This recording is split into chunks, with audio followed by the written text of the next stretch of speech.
Mark, should I read yours?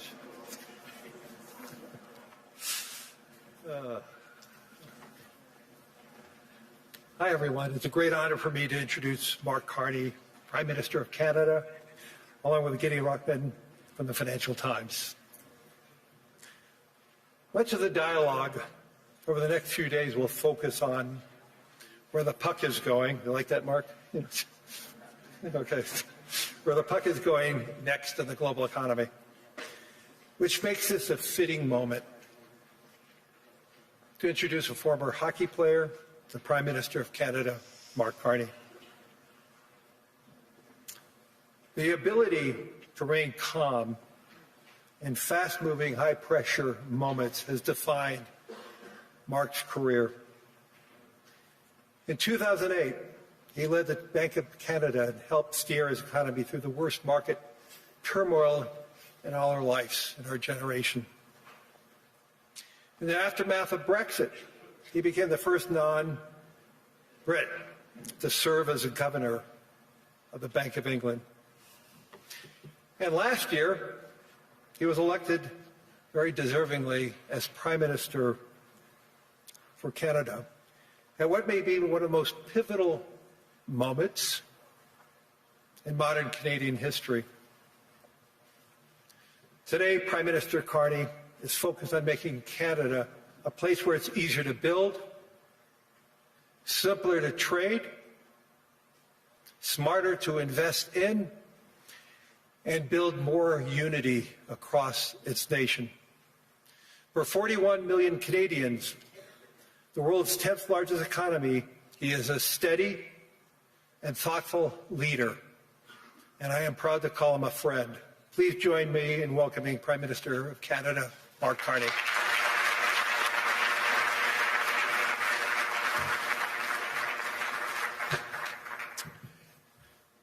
Thank you very much, Larry. I'm going to start in French, and then I'll switch back to English. Merci, Larry. Thank you, Larry. C'est un plaisir. It is both a pleasure et un devoir and a duty d'être parmi vous to be with you tonight in this pivotal moment that Canada and the world go through. Today I will talk about a rupture in the world order, the end of a pleasant fiction and the beginning of a harsh reality, where geopolitics, where the large main power geopolitics is submitted to no limits, no constraints. On the other hand, I would like to tell you that the other countries, especially intermediate powers like Canada, are not powerless. They have the capacity to build a new order that encompasses our values, such as respect for human rights, sustainable development, solidarity, sovereignty, and territorial integrity of the various states. La puissance des moins the puissants power of the less power par starts with honesty. It seems that every day we're reminded that we live in an era of great power rivalry, that the rules-based order is fading, that the strong can do what they can and the weak must suffer what they must. And this aphorism of Thucydides is presented as inevitable, as the natural logic of international relations reasserting itself. And faced with this logic, there is a strong tendency for countries to go along to get along, to accommodate, to avoid trouble, to hope that compliance will buy safety. Well, it won't. So what are our options? In 1978, the Czech dissident Václav Havel, later president, wrote an essay called The Power of the Powerless. And in it, he asked a simple question: how did the communist system sustain itself? And his answer began with a greengrocer. Every morning, this shopkeeper places a sign in his window: "Workers of the world unite." He doesn't believe it. No one does. But he places a sign anyway to avoid trouble, to signal compliance, to get along. And because every shopkeeper on every street does the same, the system persists. Not through violence alone, but through the participation of ordinary people in rituals they privately know to be false. Havel called this living within a lie. The system's power comes not from its truth, but from everyone's willingness to perform as if it were true. And its fragility comes from the same source. When even one person stops performing, when the greengrocer removes his sign, the illusion begins to crack. Friends, it is time for companies and countries to take their signs down. For decades,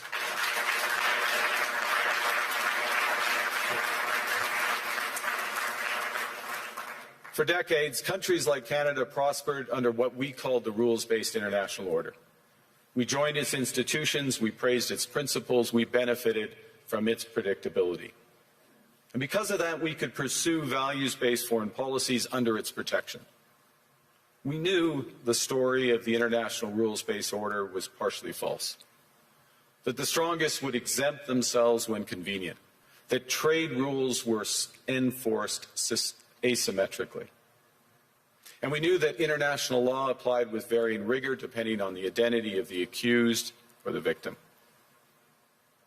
This fiction was useful, and American hegemony in particular helped provide public goods, open sea lanes, a stable financial system, collective security, and support for frameworks for resolving disputes. So we placed the sign in the window. We participated in the rituals. And we largely avoided calling out the gaps between rhetoric and reality. This bargain no longer works. Let me be direct. We are in the midst of a rupture, not a transition. Over the past 2 decades, a series of crises in finance, health, energy, and geopolitics have laid bare the risks of extreme global integration. But more recently, great powers have begun using economic integration as weapons. Tariffs as leverage, financial infrastructure as coercion, supply chains as vulnerabilities to be exploited. You cannot live within the lie of mutual benefit through integration when integration becomes the source of your subordination. The multilateral institutions on which the middle powers have relied, the WTO, the UN, the COP, the architecture, the very architecture of collective problem solving are under threat. And as a result, many countries are drawing the same conclusions, that they must develop greater strategic autonomy in energy, food, critical minerals, in finance and supply chains. And this impulse is understandable. A country that can't feed itself, fuel itself, or defend itself has few options.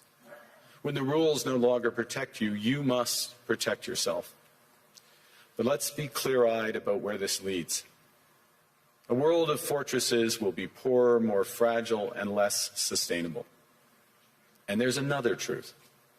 If great powers abandon even the pretense of rules and values for the unhindered pursuit of their power and interests, the gains from transactionalism will become harder to replicate.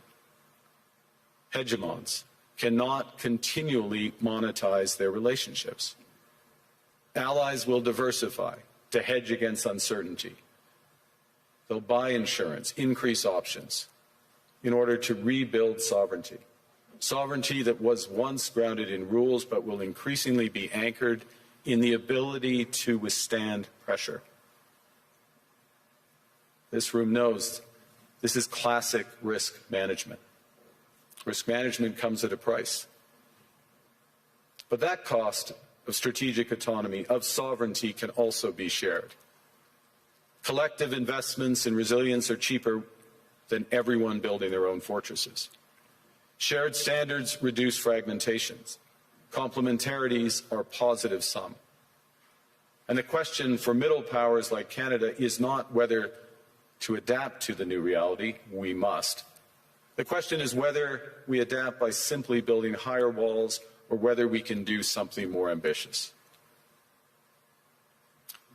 Now, Canada was amongst the first to hear the wake-up call, leading us to fundamentally shift our strategic posture. Canadians know that our old, comfortable assumptions that our geography and alliance memberships automatically conferred prosperity and security, that assumption is no longer valid. And our new approach rests on what Alexander Stubb, the President of Finland, has termed value-based realism. Or to put another way, we aim to be both principled and pragmatic. Principled in our commitment to fundamental values, sovereignty, territorial integrity, the prohibition of the use of force except when consistent with the UN Charter, and respect for human rights. And pragmatic in recognizing that progress is often incremental, that interests diverge, that not every partner will share all of our values. So we're engaging broadly, strategically, with open eyes. We actively take on the world as it is, not wait around for a world we wish to be. We are calibrating our relationships so their depth reflects our values. And we're prioritizing broad engagement to maximize our influence, given the fluidity of the world at the moment, the risks that this poses, and the stakes for what comes next. And we are no longer just relying on the strength of our values, but also the value of our strength. We are building that strength at home. Since my government took office, we have cut taxes on incomes, on capital gains and business investment. We have removed all federal barriers to interprovincial trade. We are fast-tracking $1 trillion of investments in energy, AI, critical minerals, new trade corridors, and beyond.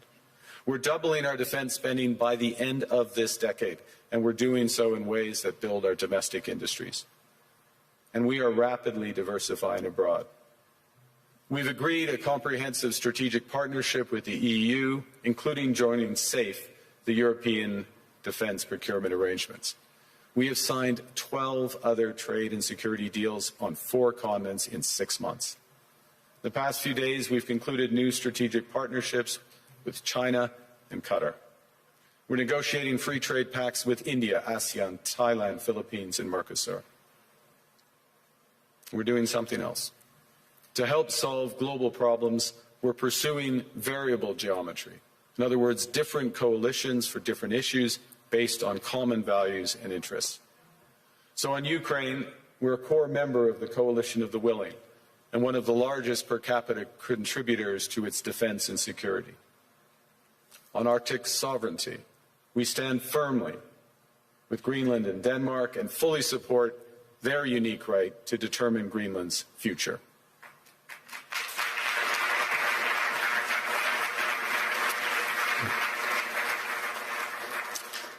Our commitment to NATO's Article 5 is unwavering.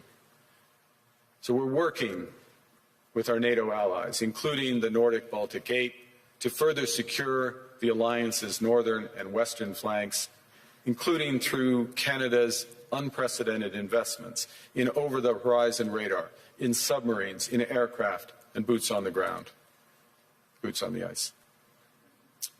Canada strongly opposes tariffs over Greenland and calls for focused talks to achieve our shared objectives of security and prosperity in the Arctic. On plurilateral trade, we're championing efforts to build a bridge between the Trans-Pacific Partnership and the European Union, which would create a new trading bloc of 1.5 billion people. On critical minerals, we're forming buyers' clubs anchored in the G7 so that the world can diversify away from concentrated supply. And on AI, we're cooperating with like-minded democracies to ensure that we won't ultimately be forced to choose between hegemons and hyperscalers. This is not naive multilateralism, nor is it relying on their institutions. It's building coalitions that work, issues by issue, with partners who share enough common ground to act together. In some cases, this will be the vast majority of nations. What it's doing is creating a dense web of connections across trade, investment, culture, on which we can draw for future challenges and opportunities. Argue the middle powers must act together because if we're not at the table, we're on the menu. But I'd also say that great powers can afford for now to go it alone. They have the market size, the military capacity, and the leverage to dictate terms. Middle powers do not. But when we only negotiate bilaterally with a hegemon, we negotiate from weakness. We accept what's offered. We compete with each other to be the most accommodating. This is not sovereignty. It's the performance of sovereignty while accepting subordination. In a world of great power rivalry, the countries in between have a choice: compete with each other for favor, or to combine to create a third path with impact. We shouldn't allow the rise of hard power to blind us to the fact that the power of legitimacy, integrity, and rules will remain strong if we choose to wield them together. Which brings me back to Havel. What does it mean for middle powers to live the truth? Well, first, it means naming reality. Stop invoking rules-based international order as though it still functions as advertised. Call it what it is: a system of intensifying great power rivalry where the most powerful pursue their interests using economic integration as coercion.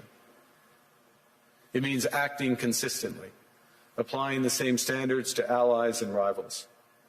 When middle powers criticize economic intimidation from one direction but stay silent when it comes from another, we are keeping the sign in the window. It means building what we claim to believe in. Rather than waiting for the old order to be restored, it means creating institutions and agreements that function as described. And it means reducing the leverage that enables coercion. That's building a strong domestic economy. It should be every government's immediate priority. And diversification internationally is not just economic prudence, it's a material foundation for honest foreign policy, because countries earn the right to principled stands by reducing their vulnerability to retaliation. So Canada. Canada has what the world wants. We are an energy superpower. We hold vast reserves of critical minerals. We have the most educated population in the world. Our pension funds are amongst the world's largest and most sophisticated investors. In other words, we have capital, talent. We also have a government with immense fiscal capacity to act decisively. And we have the values to which many others aspire. Canada is a pluralistic society that works. Our public square is loud, diverse, and free. Canadians remain committed to sustainability. We are a stable and reliable partner in a world that is anything but.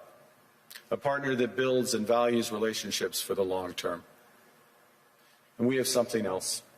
We have a recognition of what's happening and a determination to act accordingly. We understand that this rupture calls for more than adaptation. It calls for honesty about the world as it is. We are taking the sign out of the window. We know the old order is not coming back. We shouldn't mourn it. Nostalgia is not a strategy. But we believe that from the fracture, we can build something bigger, better, stronger, more just. This is the task of the middle powers. The countries that have the most to lose from a world of fortresses and the most to gain from genuine cooperation. The powerful have their power. But we have something too. The capacity to stop pretending, to name reality, to build our strength at home, and to act together. That is Canada's path. We choose it openly and confidently, and it is a path wide open to any country willing to take it with us. Thank you very much.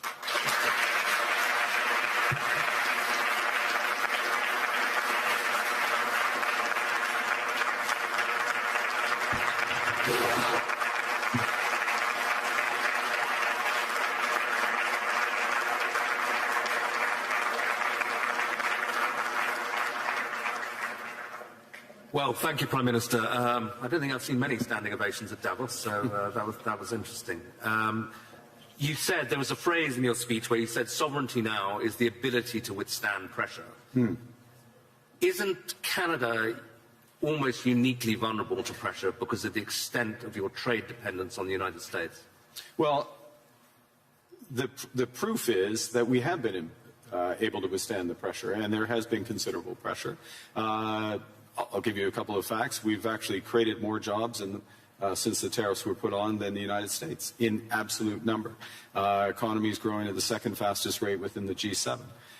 That's not there. There are pockets of extreme pressure, without question, in Canada.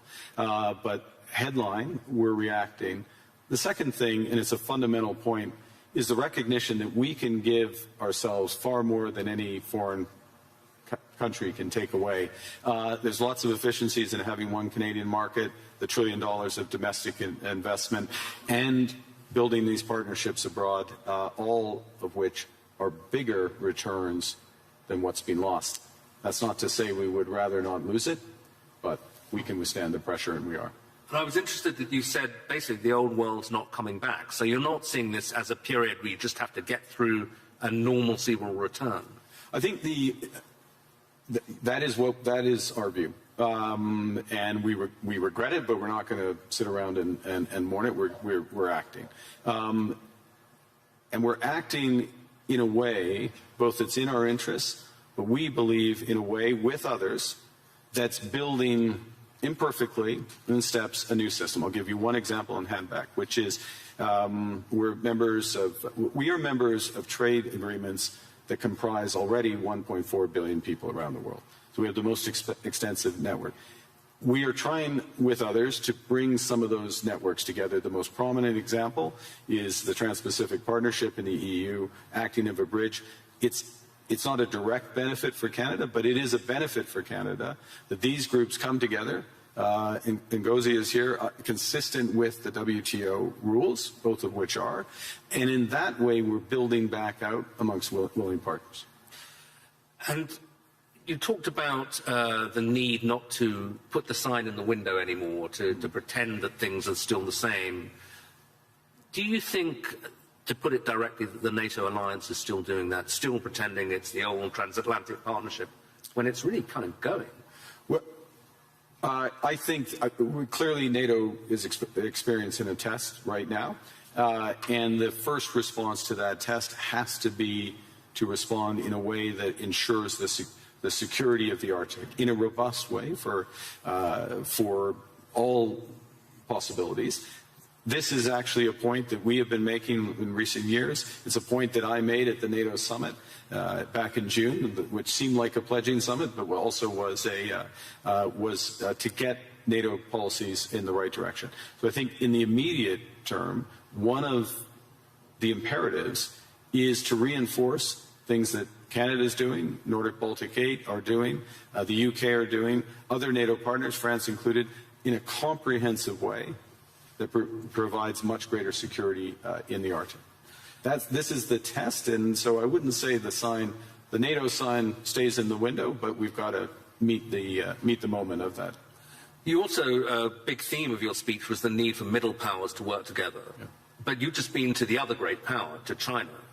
And I think people are very intrigued by seeing that meeting. Mm. And some people say, kind of, that's a mistake, really, because you're going to make yourself more dependent on China. They're not that benign either.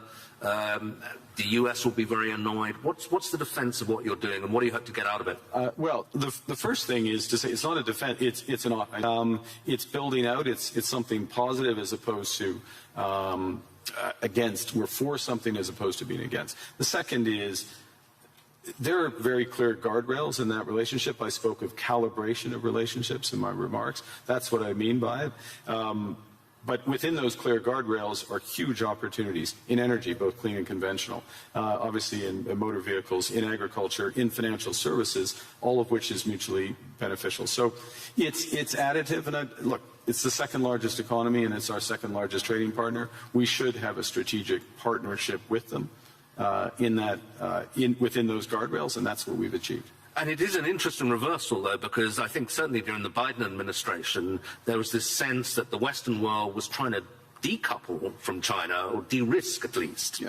And is now in this new world, that really going to go into reverse, and de-risking from China because there are other risks is less of a thing. You need, again, many in this room, this is their livelihood, you need a web of connections. And to miss out in that web some of the largest ones, United States, we already have that, China, India, Mercosur, European Union, that's a mistake. That's not managing your relationships properly. That makes you stronger, makes you more resilient. And then on top of that, I'll give you again, I'll appeal since it's in the headlines to the Nordics. Nordics plus Canada, it's 20% of global GDP. It's not the first thing people would realize. But that relationship, which is deepening for security reasons, because we're like-minded, those are the types of partnerships that I think we'll see more of. And you got a round of applause when you said something strong about standing on principle on Greenland. Do you think we can find an off-ramp on that? I mean, I'm sure you'll speak of it, but put it this way, if there isn't an off-ramp, where does this go?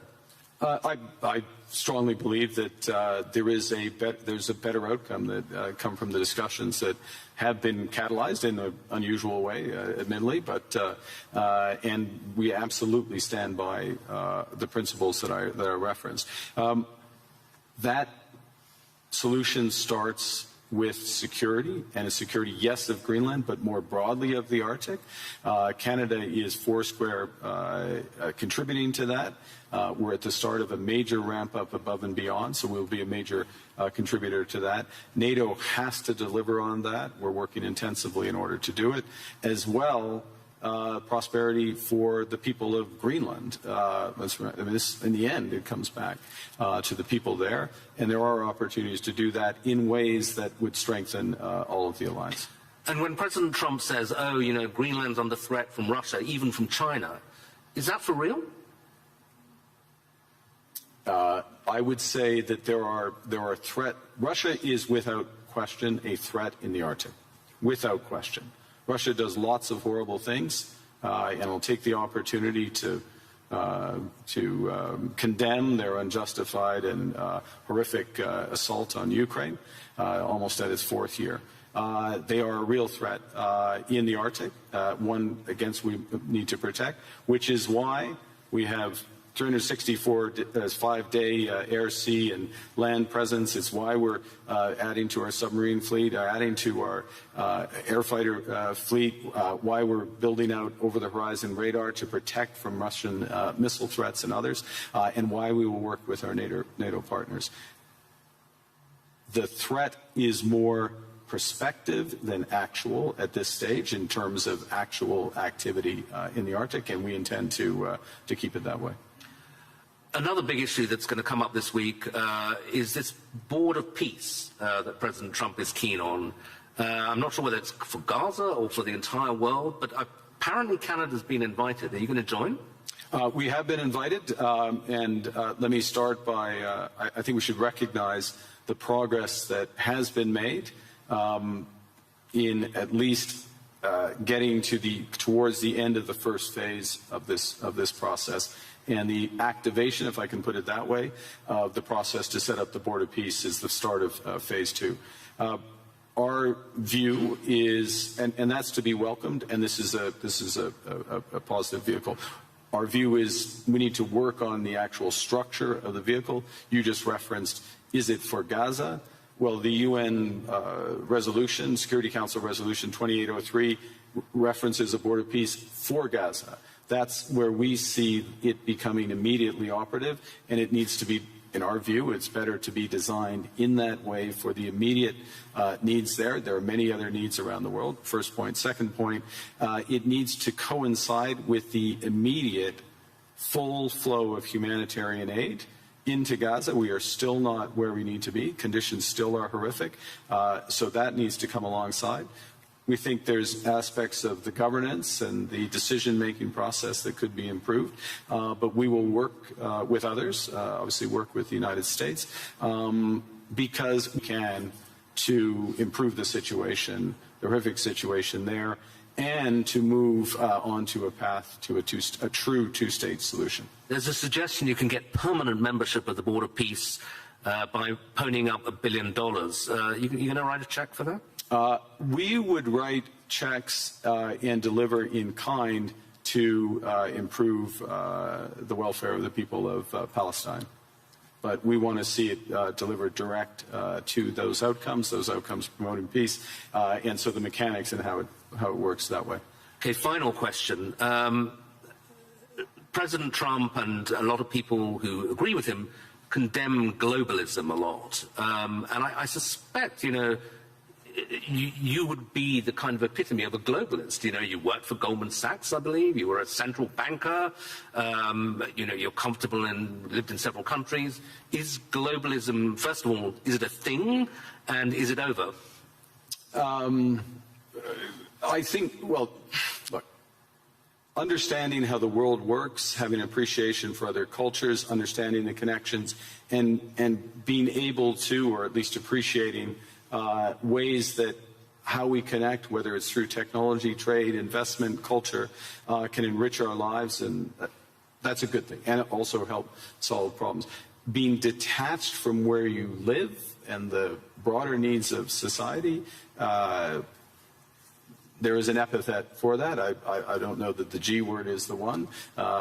There's certainly what we're finding, and to go back to the points I was making, is that there are a number of like-minded countries that want to work through partnership to achieve those goals for their citizens and for the world more broadly. The call is for more to recognize what's really going on right now, and to pool their resources to the benefit of citizens. So it won't be global, it won't cover the globe, but it will be more powerful. Okay, Prime Minister, thank you very much indeed.